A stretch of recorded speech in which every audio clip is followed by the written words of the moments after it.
Welcome back to the refuge for what isn't said out loud, the table where unfiltered truths are served hot and the noise is stripped away. You are tuned into Turkish Spotlight Secrets, the corner of the internet that refuses to be satisfied with polished captions and curated smiles. We sift through the glitter and go after the pulse. Tonight, the pulse led us to a night that began as a pageant of glamour and ended as a declaration of the heart.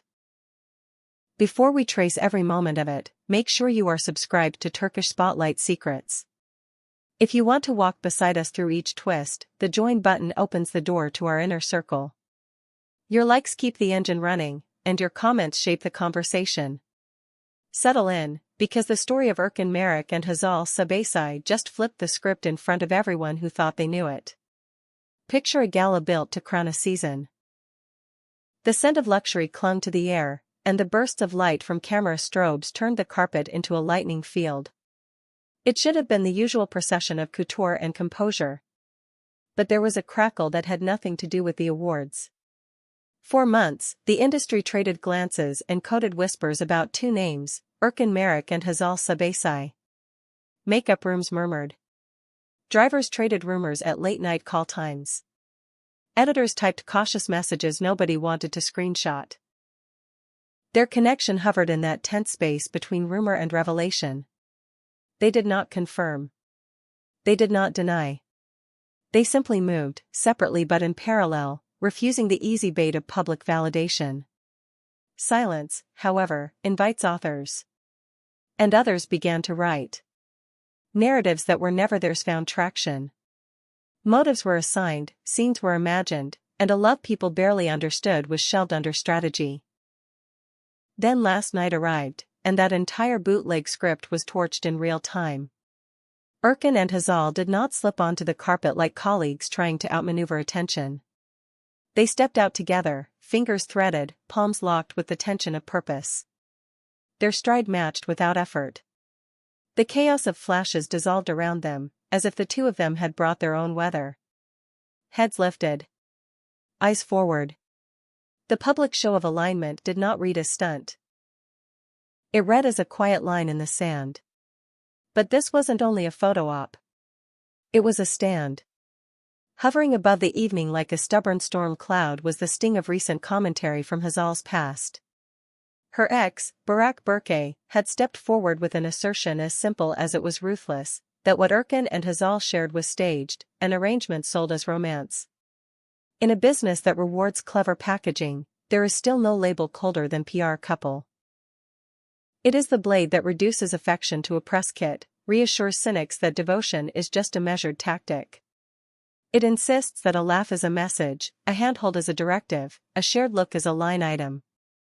That a woman's joy must be notarized by strategy to be believed. This accusation was designed not to question but to corrode. The velvet rope funneled them toward the waiting microphones, and you could feel the media move as one organism, scenting a potential rupture. The first question didn't need to be asked out loud to exist. When it finally came, addressed to Hazal, the room adjusted itself. The polite social smile she wears so gracefully gave way to something steadier. Her posture didn't stiffen, it rooted. She looked into the nearest lens with the clarity of someone done being cast in someone else's story. No trembling, no hedging.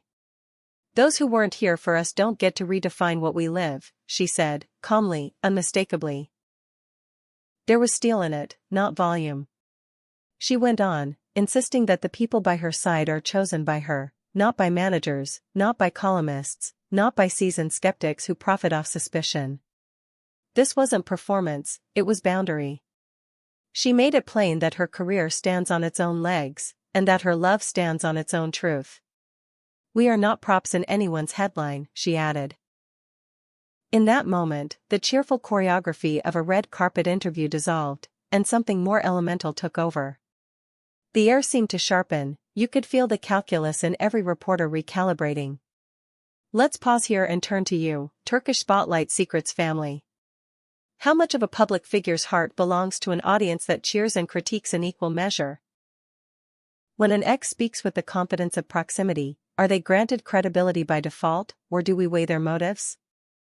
Is the phrase PR relationship being used so often that it breaks real things just by being thrown around? Tell us where you stand. Are we too suspicious, or are powerful machines too good at polishing fiction until it gleams? Drop it in the comments, we're listening. If Hazal's voice drew the line, what Urkin chose to do next was step onto it. He had been the calm in the storm all evening, the quiet perimeter around her, present without trying to command the picture. But the sight of her having to guard something sacred while cameras devoured the moment flicked a switch. He moved forward, not with bluster, but with that grounded certainty that stops a room. He took the microphone, and for a second the noise shrank enough that the faint click and spin of lenses became the backing track. "We've bitten back our words for a long time," he began, a confession without self-pity. He didn't argue bullet points. He reframed everything. "We crossed paths when both of us were worn thin," he said. "Not at a sparkling launch, not on a curated set of perfection, worn thin." The phrase told a story. Long hours and heavy quiet. The kind of exhaustion that makes the simple act of being understood feel like shelter. He described finding each other not as a campaign but as a refuge. That picture alone knocks the gears out of the constructed relationship narrative. Manufactured romance thrives on convenience and spectacle. Real connection grows out of the unglamorous days when you need a hand that doesn't let go. He set another marker: he will not extend respect to anyone who compresses their truth into a cynical footnote. When pressed about Barack Burke's comments, he skipped the neutral, media-friendly dodge.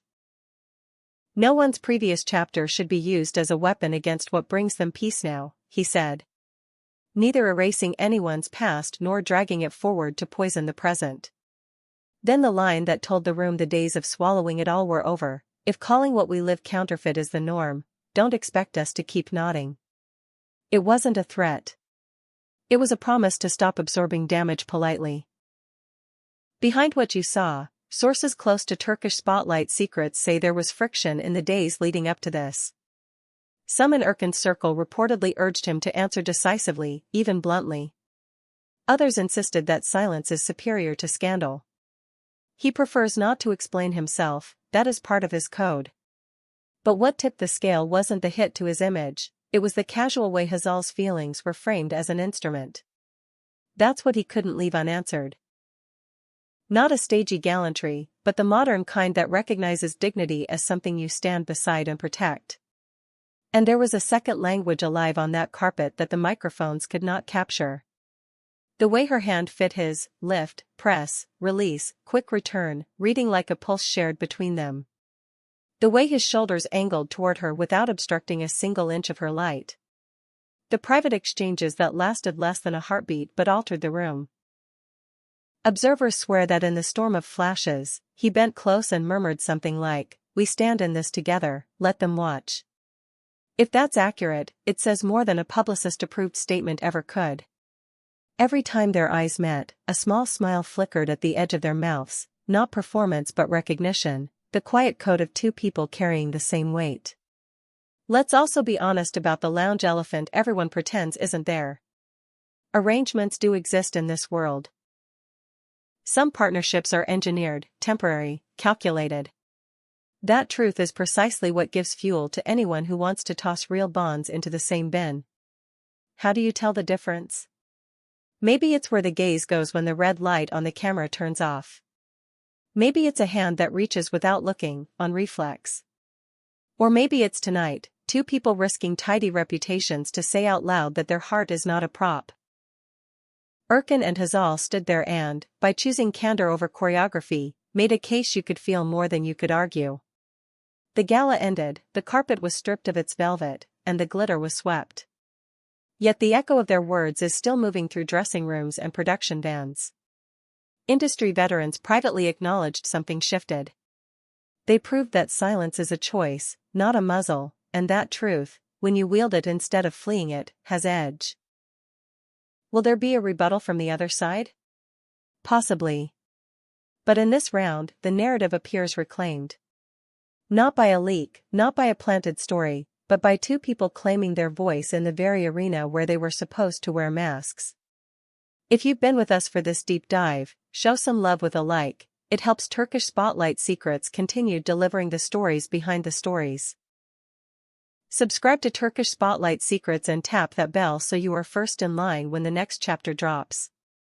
If you want closer access to how we build these pieces, the join button is there for you.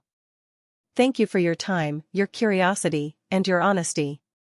Stay discerning, stay passionate, and we'll meet again in the next video, where the spotlight isn't just on what happened, but why it matters. Now, for those who want the frame-by-frame of what unfolded on that carpet, let's rewind to the exact beats. Urkin and Hzal didn't just link hands, they tightened their grip right as the first barrage of flashes hit, the kind of coordinated steadiness that reads as instinct. Hazal's dress moved like water but her voice landed like a gavel. She didn't insult anyone. She didn't raise a name. She drew a perimeter around her life and dared anyone to step into it without permission. When a reporter started with, "People are saying," she cut in, politely, controlled, and said, "People who were not present when it mattered don't get to define us now." That was the pivot point.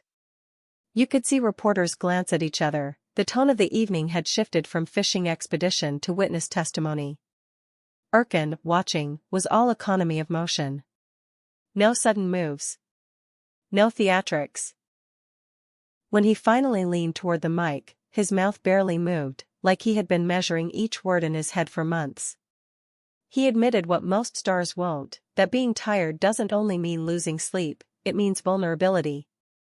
It means needing someone whose silence beside you at 3 a.m. is as loud as applause on a stage. He talked about recognizing each other's edges, not smoothing them out to look perfect. He used the word care instead of love, as if to underline that this isn't a performance, it's maintenance, a daily tending to something alive. Pressed again about Barak Berke, he refused to turn the night into a sniping contest. He didn't even say the name. He addressed the tactic, not the person. Past relationships, he suggested, are chapters closed not out of denial but out of respect for beginnings that deserve their own space. That's not the usual celebrity dodge.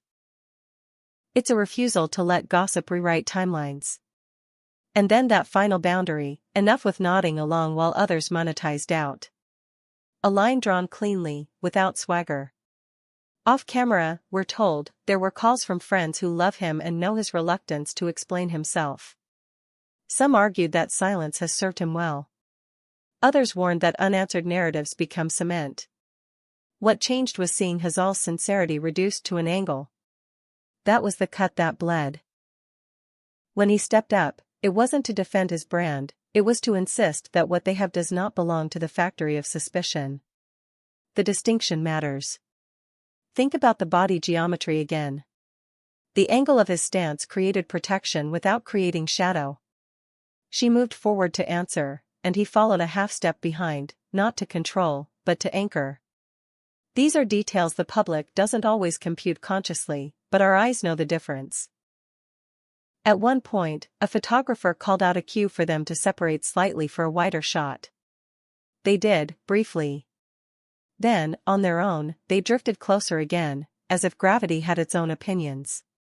You can stage many things, you can't stage ease.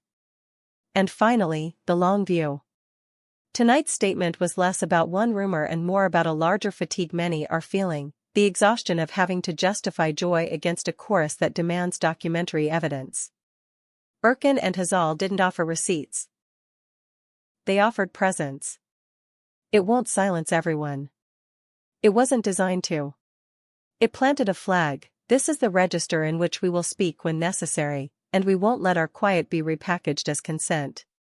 That's the real headline. One last word to you, our community. We'll keep digging, but not to feed a machine that chews hearts for sport.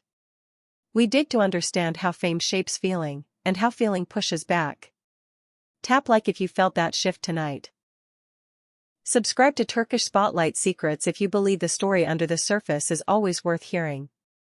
Ring the bell. Join the circle. We'll keep the light on, and we'll be here when the next truth demands a stage.